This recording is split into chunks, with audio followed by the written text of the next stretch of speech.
Well, hey there, it's your old pal Keith from wavetables.lol. It's hard to believe, but Omnisphere is almost 18 years old, and we only recently worked out how to create sound sources for Omnisphere that are not part of the factory library that contain multi-samples. A couple of months ago, I did a video showing a simple process by which you could create your own user multi-samples. And in the intervening time, I've been working on these ideas a little bit more, and also working with folks like our friend Alex over at Vulture Culture, and also Tim Swartz at Digital Sound Factory, in order to convert libraries of samples to user multi-samples. So we're going to dig into some of the advanced capabilities of multi-sampling in Omnisphere 3, even though that's totally hacking. It's not a supported thing, but it's entirely possible. We'll talk about like round robins and sublayers, a lot of the stuff that people wanted to know about after my first video. And as usual, I'm going to refresh my drink and then we're going to get into it. So everything we heard in that little intro track is an Omnisphere patch, but none of them are using the factory sound sources. They're all using user multi-sampled sound sources, including this quite pretty Fat Fingers, this quite pretty JX-10 electric piano patch that's from Vulture Culture's Legendary Synths Volume 1. It's also got a little pad sound behind it. That is the Sample Tech I'm Not in Love Choir, which I've talked about previously on the channel, and I won't get into today. But I've converted that to a user multi-sampled sound sources, so I can, you know, have in my patches. And so Vulture Culture and I were talking on his live stream, chatting about my discovery about multi-sampled sound sources in Omnisphere, and he happens to have a great library of patches that include this lovely piano. That's not what I wanted to show right now. His sample collection is called Legendary Synths Volume 1 and Volume 2. And anyway, we got to talking, and he sent me copies of those libraries so that I can convert them into Omnisphere sound sources, and that process went pretty smoothly. So, you know, we've got this keys patch. There's the bass from the intro is also a Vulture Culture patch that's using 2 instances of this Moog source Blue Monday sort of bassline thing.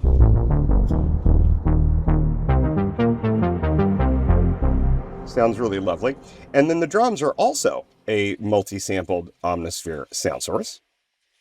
Whoops, that's not it. This is the other pad that's in the second section.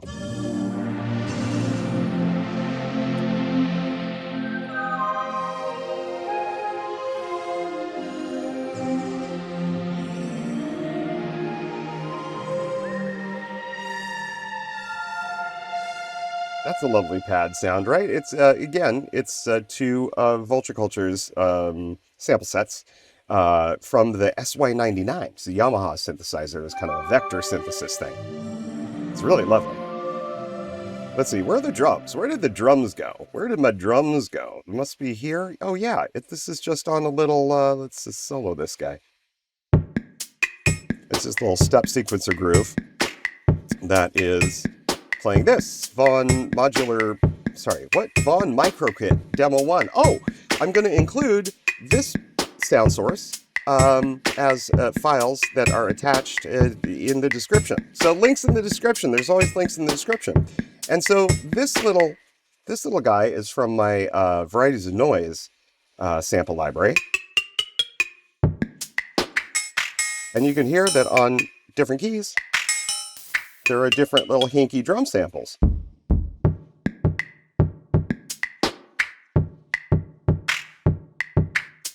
And by examining this, you can kind of refresh your memory about how I modified the Z-map. I don't know, let's just go look at it maybe, shall we? Let's see, user sound sources. What is this guy? Von Microkit. Let's see here. Where'd you go, Von Microkit? There it is. Such an idiot, aren't I? Basically, like this process, see my previous video about like how you do this. but we just made our own Z-map here that has all these different sample zones. So we've got one on note 60, we've got one on note 61, and they all refer to a different sampled instrument, which I converted by just dragging the samples, onto the Omnisphere sample import window, which essentially makes you individual Z-maps and individual database files. That's the .db file you see over here that represent sound sources. And then the consolidated Z-map just references those sound sources, and in doing that, we get a multi-sampled sound source. We just have to take our updated Z-map and put it in a directory with all of the sources. So that was like kind of the first step in making Omnisphere multi-sampled sound sources. But I got a little fancier with this, and I actually developed a method of writing the .db files without even having to go through Omnisphere. You can't really do that without some fairly sophisticated like Python scripting, but it is something that you can do. I will eventually probably release some of these, source scripts as open source so that other people can examine them and learn from them. But those aren't quite ready for prime time. So I've included a few sample things in the links in the description here, so you can examine them and you refer back to my first video about this process. So back to the Legendary Synths conversion for a second. It's always kind of nice to actually have like a real project to work on, when you're developing new techniques like this. Because, it's one thing to be able to convert samples to Omnisphere sound sources for myself, but I feel like a lot of that work is a little bit wasted if I'm not able to share them. So I'm really happy that Alex was excited to get Omnisphere versions of these sample collections. He did say on his live stream that he's going to make them available as a free upgrade. It might be a little time before they are available, but if you want to go and buy Legendary Synths Volume 1 and or Volume 2, they're just $10. And they're very much worth it. I mean, there are a ton of multi-sampled instruments. Is it really 100 in Volume 2? Oh, really? Really? Really, Intel? You're going to do that to me right now? Thanks. Important updates. Let's actually just go look. Let's go look. Let's see. So in Legendary Synths Volume 1, there's 115 sound sources that resulted from that. And then Legendary Synths Volume 2, there are 54 new sound sources. Really great samples and really great instruments. And once he gets around to reviewing my work, and also, he's going to do some members-only streams, I think, where we actually do some patch development, like using these sound sources. And we'll get into that a little bit in this video as well. But anyway, you can go pick those up, and you will eventually get a free upgrade to the Omnisphere 3 versions. So I think at this point, let's jump into Omnisphere itself outside of Bitwig and just work with it standalone, and we'll talk about some of the neat things that I've discovered you can do.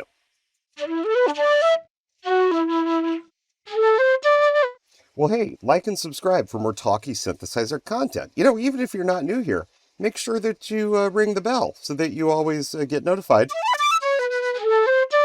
about new videos from me. Okay, what we're going to look at now is when I did my first video about Omnisphere 3 sound source hacking, I had not figured out round robins and sublayers, which are two advanced features that you might not really even be aware of in Omnisphere 3, and older versions of Omnisphere. But this sound source, if you've got my keyboard up, right, so that you can see what note I'm playing, and you'll see that as I play these three notes in succession, we hear a different musical phrase. And so that's round robining, right? We're playing a different sample on each key press.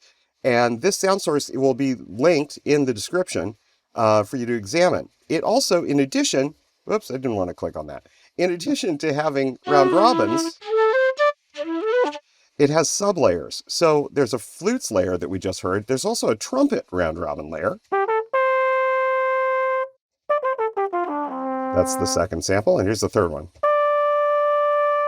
Now, this is not musically useful, but we can hear them all at once. And the sublayers feature lets you change the balance between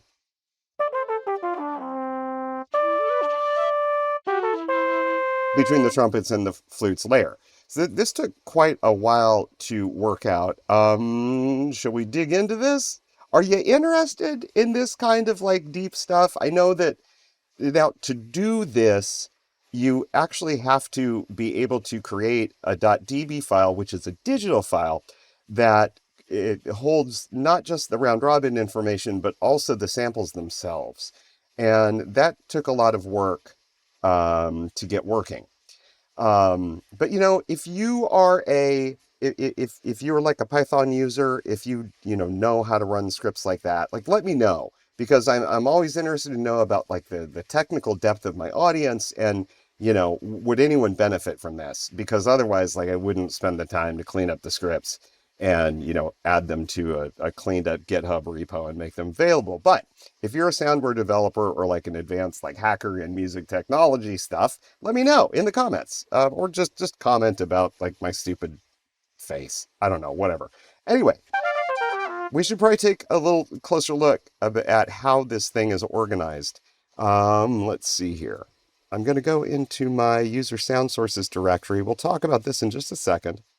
And so I've got this flutes, trumpets, RR, sublayer, V2, simple. I know my file naming is kind of crazy. This has a ZMAP file, obviously, and the ZMAP is very simple. You see this? There's just one multisample zone, right? And it just tells Omnisphere, hey, we're going to look at this sound group, this DB file called flutes, trumpets, round robin. And then all the other data is in the DB file. And so here's that DB file. Now, DB files are digital. I'm going to open it in VS Code anyway. And you can see that the DB files actually implement a file system. So there's a file system here. I'm just following the factory style, which like creates this phony subdirectory called audio files. And inside those are the individual samples. So see, I've got round robin 1, SL means sublayer 1, EQ flute 138. And then the second sample is EQ flute 143, and then 165. And then I've got my trumpet samples, 3 of them, right? Round robin, blah, blah, blah. Trumpet 115, round robin 2, trumpet 119, and round robin 3, also on sublayer 2. Trumpet 120. And then there is some information about the offsets of the actual sound data. That's the waveform data that composes this. And then all these weird characters here, this is the digital part. And then as we go toward the end of the file, there's another XML section. Oh, this is the very end. Come on, Keith, learn to scroll. We'll get there eventually. Here we go. So then there's the sound info section, and it tells us a bunch of different things. And here are the actual round robin and sublayer information levels. So you see here we've got a round robin sequence here, number 1 for flute 138. We've got round robin sequence there's number 0. We're starting from 0, okay? We got round robin sequence number 1, that's the second sample, right? Flute 143, flute 165 for the second one. And then we have the same information about the trumpet files in here. Now again, this you can't hand code this, right? Because there's digital information mixed in with this human readable XML information.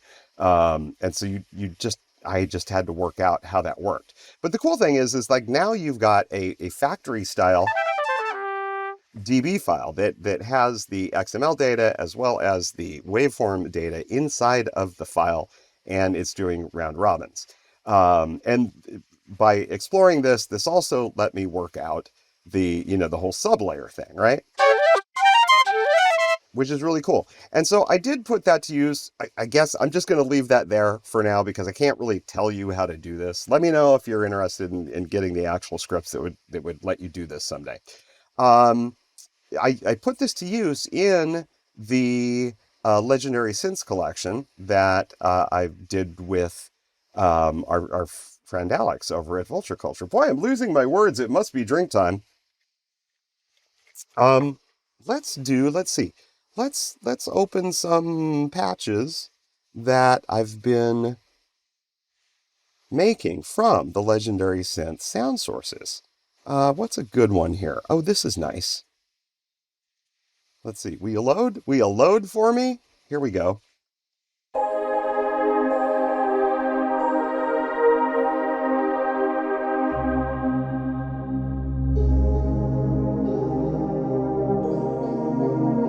What's with those fat fingers tonight? You'll recognize this sound, right? This is the Jupiter JX-10 or JX-8P soundtrack patch, which we know from David Lynch's Twin Peaks, right?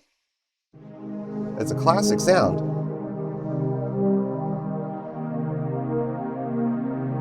Oh, I feel so bad for Laura Palmer. I mean, what happened?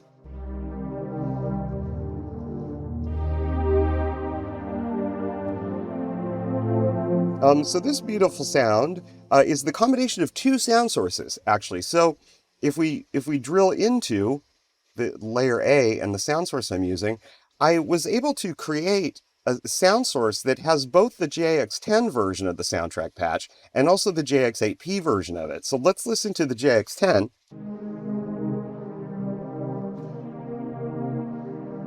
And then here's the JX-8. See, I can just solo them.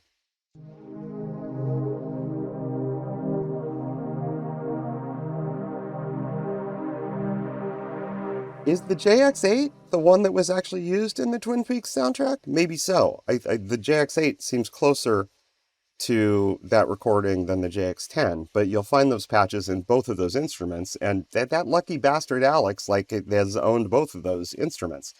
So that's like a really cool feature.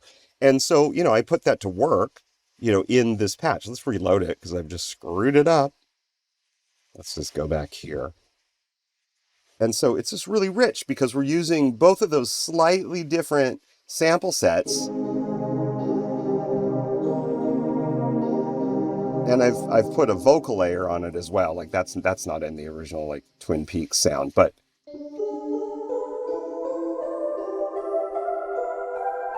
and this is another dual layer sound source. So if we drill into this by hitting the little plus icon over here, you can see that this sound source contains a JX-10 voices patch and then the JX-8P choir patch. We can listen to those separately.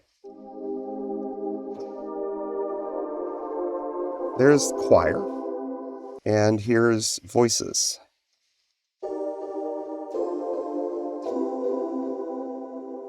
And then together.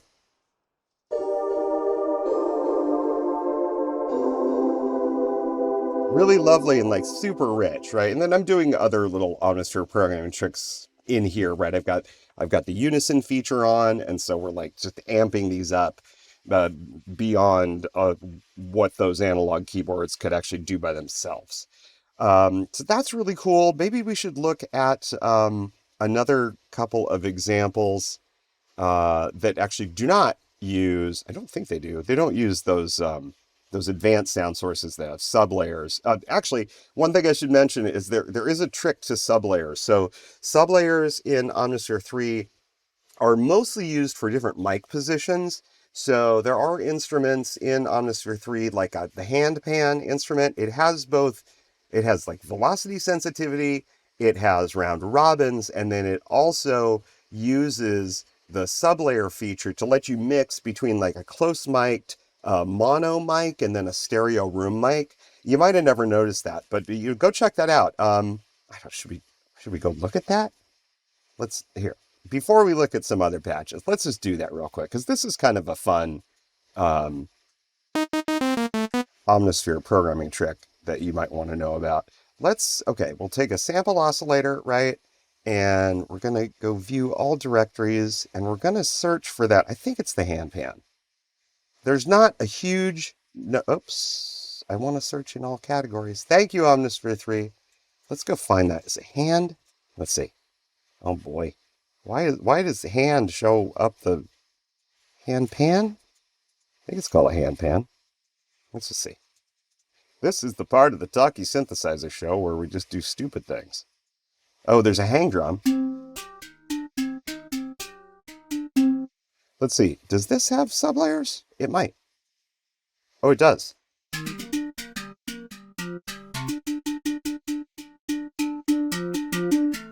So you see it's velocity responsive, but it also has round robins, and then it's got these two different mics. So there's this one, and then this one. Yeah, so this one, the second one is like a stereo. You can hear it. It's like a stereo mic. And the first one is like a close mic, just mono, I think. And so we can change the balance of these, right? So if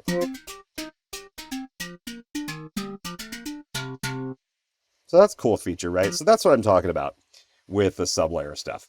All right, back to Legendary Synths that are like simpler ones. You know, I did a whole video about 80s brass sounds with unwilling co-star Steve Porcaro. He wasn't really on the show. I just found this old video where he's clearly coked out, but he teaches you all his synth tricks.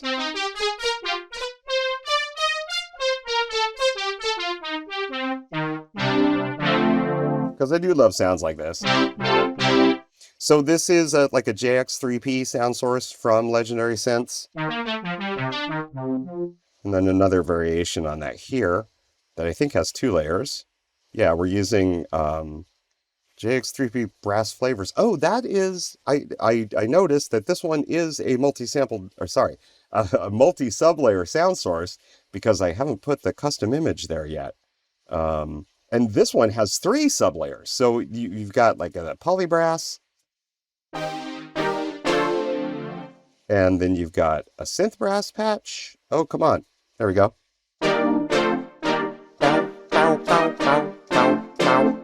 And then a soft brass.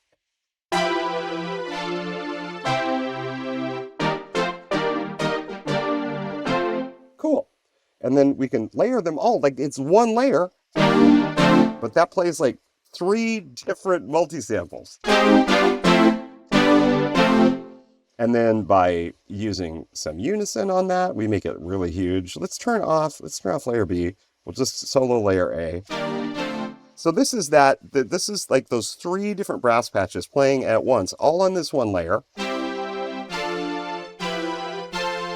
So that's kind of what the native samples sound like. But then if we turn on a little bit of unison,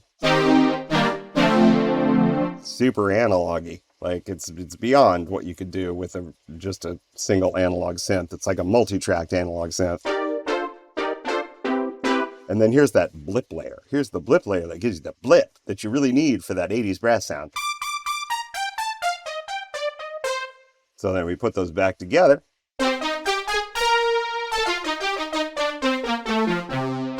And now you're ready for a new blip of Coke. So that, anyway, there's some great sound sources in here. Let's see, what else? You know, there are digital synths that are sampled in Alex's Vulture Culture's collection, like the SY99. We heard a version of this before.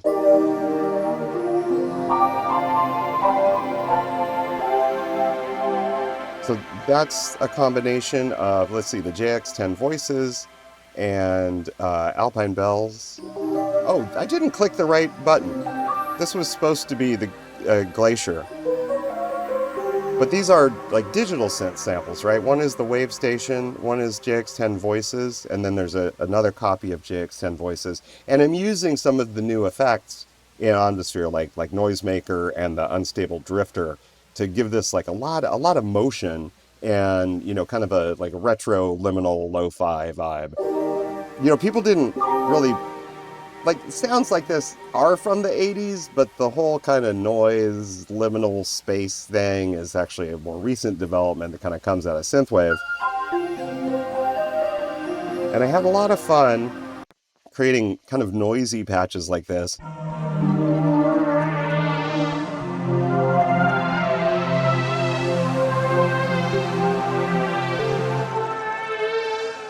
That use different digital synths combined with analog synths from the collection. What's this one?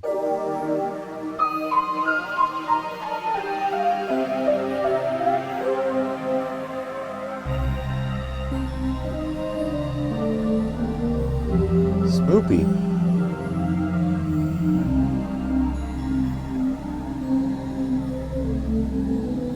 And then, you know, Alex also has a CS70. So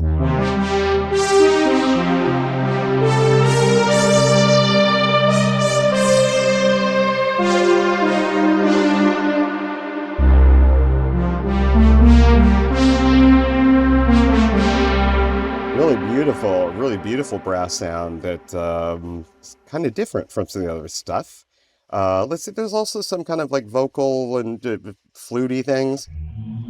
Oops, let's go up a couple octaves. Octaves.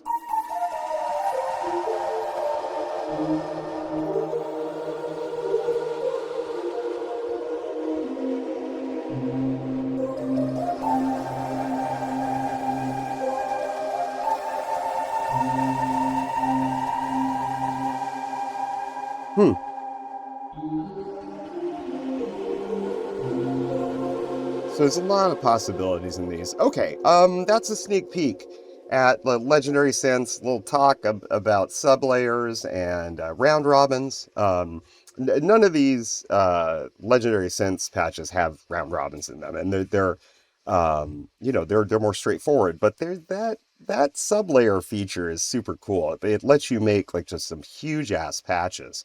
Okay, I'm gonna take a short break again.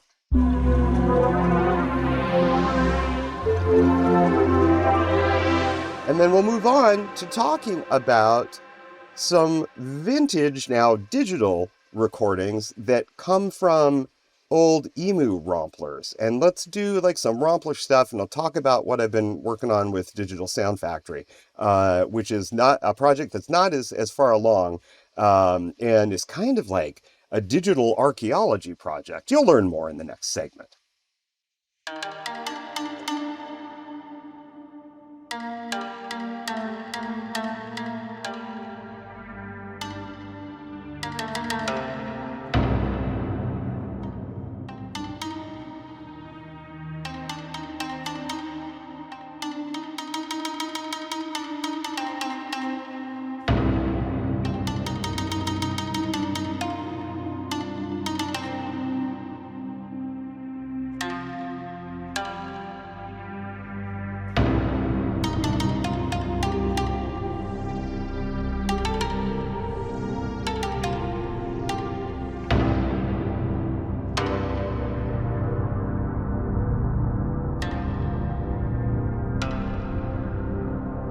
Yes, I am Leto, the God Emperor of DUNE.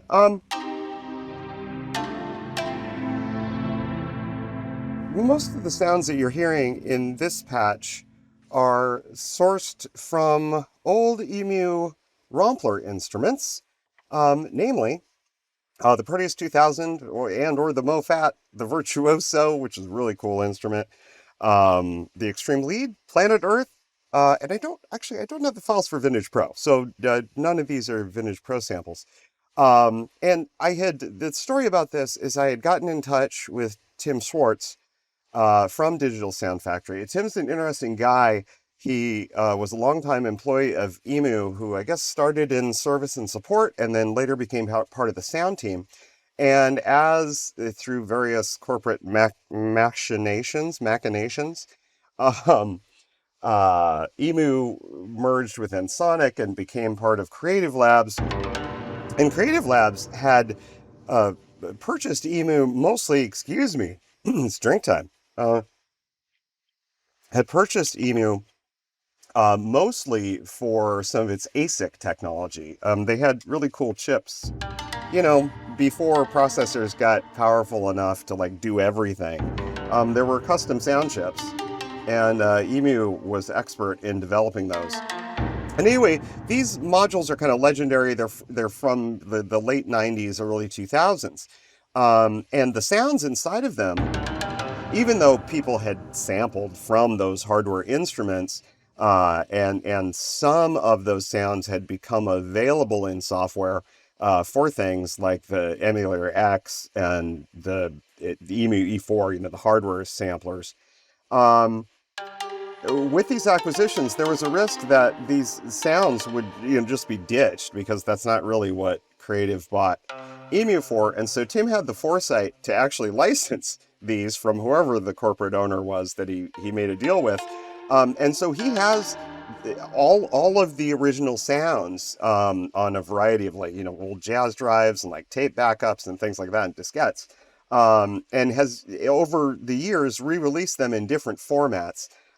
Including most recently some contact instruments, which they do a good job of getting close to the capabilities of the original instruments. But of course, those instruments are very unique. They basically shared the same architecture as the E-mu Generation 4 samplers. And of course, all the amazing filters were part of their sound. So, you know, Dave Rossum had developed like some very interesting Z-plane filters for E-mu, and those things existed in those little hardware units, rack mount 19-inch hardware units. I could talk about this for a long time, but suffice it to say that I talked with Tim recently and explained to him what I was interested in converting some of these sounds, or maybe all of the sounds that I can manage, to Omnisphere 3 format, and sub-licensing them myself to do interesting patches with and things. So he sent me, which I already owned, by the way, but he sent me all of his samples and his SFZ version presets from the MoFat, the Planet Earth, Protean Drums, Proteus 2000, the Virtuoso, and the Extreme Lead. I think that the vintage one is missing here. And I had all these samples and also I think the same SFZ files, the Sforzondo, or sound font as some people call them, files. But it was nice to have them organized in this way. And what I wanted to do actually was kind of recreate the actual instruments that were in the ROMs. And this has turned out to be a little bit more of a challenge than I thought it would be. I don't know what to do now, if we should like kind of listen to some of the sounds, or we should, you know, maybe dive into this kind of digital archaeology that I had to go through. Maybe we should listen to some sounds first. Like there are great sound sources that can come out of these wave files and their SFZ files. Like, you know, here's a very ROMplery electric piano patch.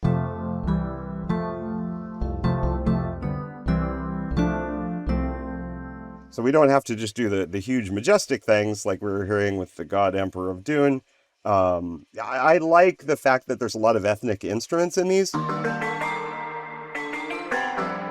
Whoa, fat fingers again.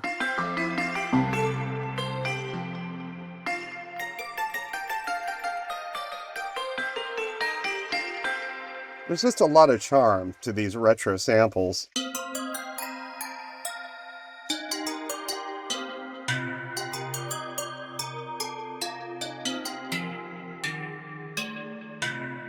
And, you know, some of these instruments are not like extremely deep sampled. You know, some of them will just be like, you know, 2 samples in a multisample.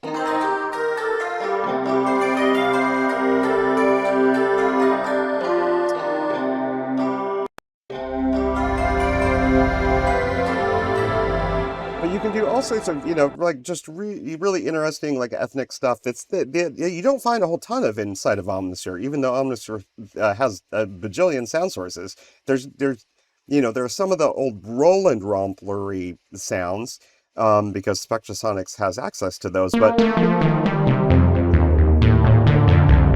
this patch is from sound sources that are from the Extreme Lead module.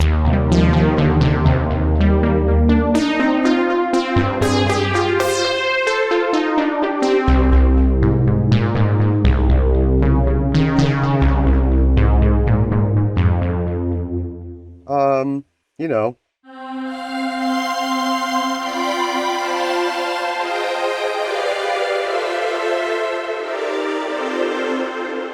And then, there's 80s cheese.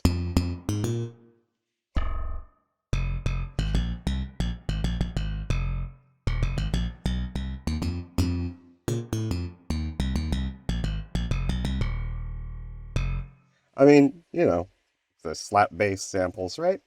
Really cool stuff. And so it's an amazing collection of material, and I have been trying to recover as much as I can of the original instruments. And the challenge there, let me know if this is interesting to you or not. All right, let's go to our init patch. The challenge there is actually recovering them, because in the files that I got from Tim, while I have the source samples for any samples that were actually used in the presets, and then these SFZ versions that were designed for to really be used with an instrument called Dimension Pro. I'm not sure if you can still get Dimension Pro. I think it's included in Cakewalk. Cakewalk is Cakewalk free now? Anyway, I don't know. Anyway, Dimension Pro can import those SFCs pretty well, and it can play kind of close approximations of what the original E-mu presets would have sounded like. But why did I lose my audio? Oh, there it is. But one thing that's not in the SFZs are simple SFZs that recreate the exact instruments that were stored on the ROM. And by instruments, I mean these would be like the clean multi-samples that are just like the ranges and how they're mapped to the samples. Those don't exist in here. So all that we have with these SFZs is kind of the implication of the original instrument files. And so it's been kind of a challenge, actually, to convert things in a meaningful way that I want to do, because I kind of want to make these things like, reusable in Omnisphere. I'm trying to get to my user directories. Come on. If I have to restart Omnisphere, I'm going to be a little cranky. But it looks like I need to, because I did something dumb, I guess. That's okay. We'll just call it drink time. Like and subscribe for more talky synthesizer content. Let's close that. Okay, no, don't send that to Windows. Look, this is real life. This is real life. This is how things are in real life, right? Oh, I almost forgot to talk about something. Friend of the channel, John Skippy Lemcool, also known as PlugInGuru. He live streams every Saturday at noon Pacific. And on his stream today, he mentioned that he's got his Omnisphere collection, Omniverse 1, on sale for $1.15. I forget how long it's going to be on sale for, but what he's trying to do, he has a bunch of cool libraries for Omnisphere. Presumably, if you're watching this video, you're interested in Omnisphere libraries. And so PlugInGuru has Omniverse 1, which is a whole bunch of cool patches. I guess it's 150. There must be some sound sources in it too, because it's it's several megabytes of content. I don't think he's ever had this on sale. It's $1.15 right now, so go get it. There's a link in the description. Anyway, back to my own talky synthesizer content. I had to take a little break and lost my place because the Omnisphere bugged out on me. I think that having so many samples right now in my user soundsource directory is kind of bugging out Omnisphere a little bit. Now, I don't think this is going to be an issue for normal human beings, but I have multiple copies of these things as I've, tried different conversion methods with them. But anyway, the sounds in these modules, here's one from the Virtuoso 2000. This is 16 violins played in a hall, and I've just imported this into the init patch, so there's no extra programming on here. And while these sounds are like incredibly beautiful, they're like a little bit uncanny valley, right? Because they're not like the super hyper detailed sampling that we see today, right? But they are, they're simpler multi-samples. Some of them in Virtuoso do have velocity layers, as well as multiple key ranges. But you've heard these sounds a lot in a lot of like movie scores and soundtracks and advertising media.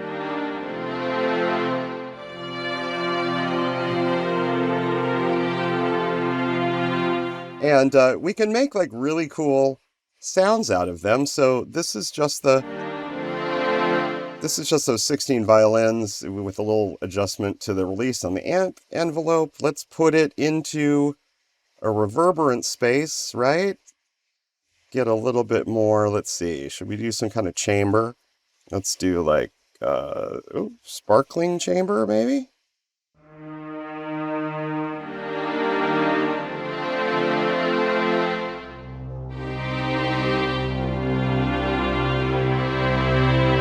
Very pretty sound. So anyway, there's all sorts of like cool stuff in all of these modules. It's like thousands of sounds at this point, and I just continue to work on them. The issue with not being able to recover the original instruments is kind of interesting. I found a source. This is not really one of the not one of the actual SFZs I wanted to look at. This is a spreadsheet that I was using to try to rectify some of the sample lookups. Like, I'll explain why this is in just a second. Let's go get one of these. I don't know. Is this interesting? This might be the boring part of the video, but I know people have made it this far. Like, you are the hardest of the hardcore, right? You're my true fan base. And thank you. I love you. What I found is that even though there weren't SFZs for the actual instruments in the ROMs, I did find a source for them online. There's a person or a group by the name of Haxorhax, and Haxorhax has all the information, or some of the information, on the original E-mu ROMs. And one of the things that they have is a database that kind of tells you what samples were in the instruments, what instruments were used in the presets. And that's been helpful to me in trying to recover as much of this information as I can. Like in the Virtuoso 2000, there are two ROMs. So there's ORC1 and ORC2. And there is a spreadsheet that you can download here. I got them in CSV format that like tells us a little bit more than we would otherwise know about the original instruments. Now, one problem with these is that the samples do not always map to the names of the samples that I have. Sometimes using kind of a fuzzy match, we can find them, but at other times it seems like there's errors in these spreadsheets and I don't really know the provenance of them. Like if they're truly from a ROM dump, some of the information seems like it might have been like scanned from, like OCR'd in an earlier like primitive way. Well, thank you Haxorhax for at least having what, maintaining what we have here. But anyway, it's kind of incomplete information. Blah, blah, blah, blah, blah. These modules are just really cool, though. Let's look at some of these other things. So in addition to trying to rebuild what the original ROMs must have been like, there are also some of the presets that Tim provided me, kind of a lot of them, actually. can themselves be turned into simple instrument map SFZs that we could then convert to Omnisphere 3 sound sources. That is, they don't have overlapping ranges. It's very clear what the instruments are, etc. And so, there are cool things like, let's see, where is let's do like the trumpet. So here's like a trumpet with 3 velocity layers. So the pianissimo, like the mezzo forte, and the forte. Oops, we're going to have to adjust that envelope a little bit, aren't we?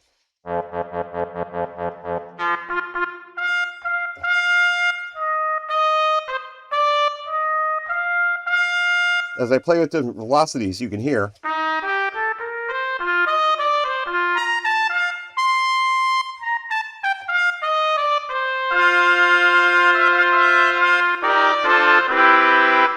You can hear that there are 3 velocity levels in there, and it's multi-sampled.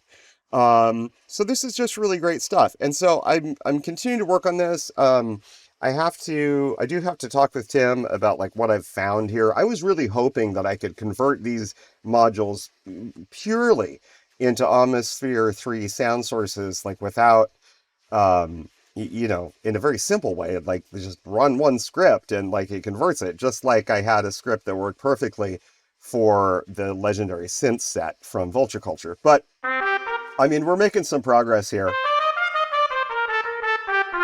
And so I don't know exactly like what format any product that comes out of this might take.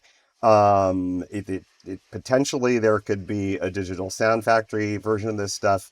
Potentially I will have the ability to license this and make some new presets out of this. But that's the kind of stuff I've been working on lately. If you're interested in this, please leave a comment. If you're new here and not subscribed, please like and subscribe for more talky synthesizer content. I think I'm going to leave it here today. I hope you had fun with me. Next video I do will probably just be a little short one. I found a really neat little online doodad that someone shared with me that kind of relates to wavetables. So next video we'll be back to some wavetable specific content. But I hope you enjoyed this look at multi-sampled sound sources in Omnisphere. In the meantime, be good to each other, have some fun, do something creative, and I will talk to you later.